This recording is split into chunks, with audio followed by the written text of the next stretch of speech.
Ako'y tinatamad na naman ngayon. True lang. Gusto ko lamang humiga. Totoo yan. Di sasagutin telepono, iwan mo na lang mensahe mo. Wala talaga akong balak gawin ngayon. Ako'y tatayo na at tutulala. Bubuksan ang TV at kamay sa bulsa. Walang makakatigil sa amin. Di nga. Hihiga sa sofa sabay kumot na dim. Nanonood ng TV para matuto mag-doggy. Sa bahay ko'y ako ang masusunod.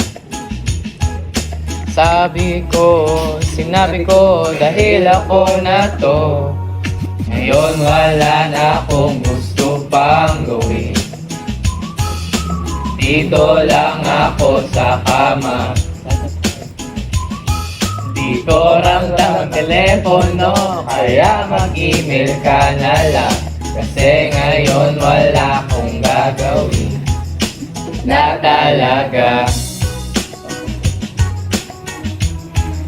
Wala talaga.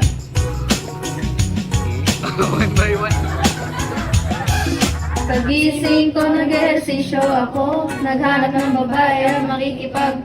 At siya'y sumigaw sa sobrang tuwa. Nakakatawa naman. Talaga ba?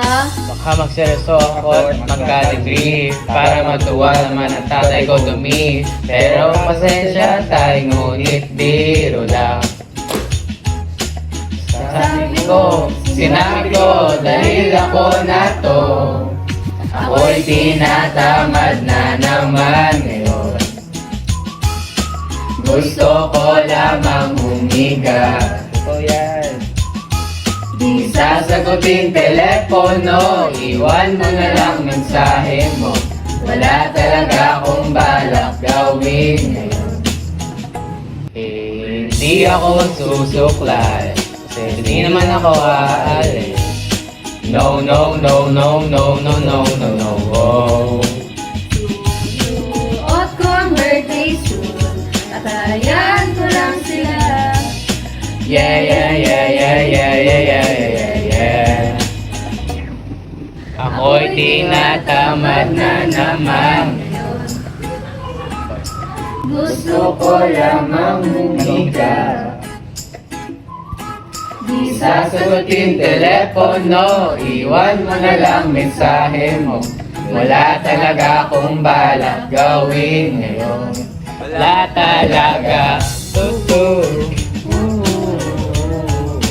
Wala talaga. Wala na akong pera.